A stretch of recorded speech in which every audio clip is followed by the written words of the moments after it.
I've been chair of the Kent and Allegan County Workforce Development Board, which is part of Michigan Works.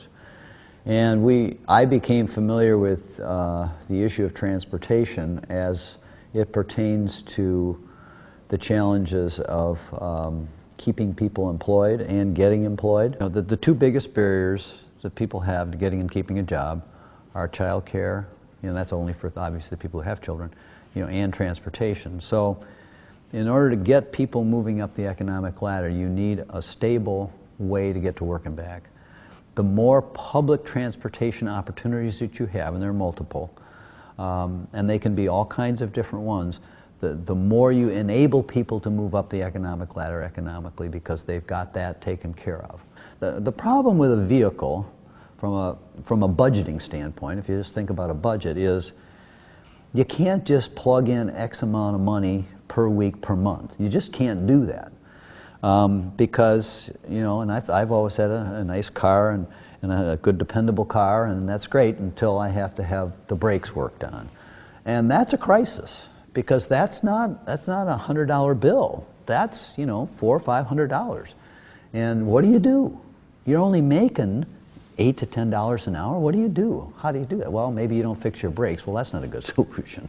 You know, so you get into some real practical things. And so the more public transportation solutions you can have for people, the more economic independence you can give them. If you realize that tens of thousands of people have a job who wouldn't have a job if you didn't have that, if you begin to realize that people with disabilities can now become more independent and have some freedom, and people know people like that, they begin to say, well, yeah, I guess maybe there is a pretty good return on that.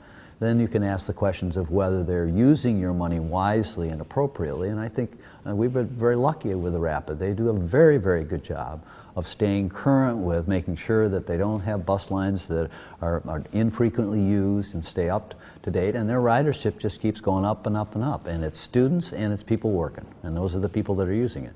Most people don't know that, and they don't understand all of what the Rapid is. They don't know that they've got van pools. They don't know that they've serviced employers for years. They don't know that you have the dial-a-ride system. They certainly know that we got buses downtown. They don't know that we're trying to, you know, create a new corridor where you'd have literally constant, you know, bus traffic within a very high traffic area. They don't know those things, so you're going to have to tell them. And once you begin to tell them, and then you connect that with, you know, people with disabilities, people who are senior who can't drive anymore, students who are struggling and can really take advantage of it, with people who are on welfare who are trying to keep that job, and you begin to explain how they take advantage of that, then you say, come on, you need to get on board to help these people have that possibility in their lives. So to me, it's a great opportunity to bring society back together, for people to understand and get to know one another of all different backgrounds. It's one of the reasons I love the downtown YMCA, which is right on a bus line, because you can see the whole fabric of our town right in that one place.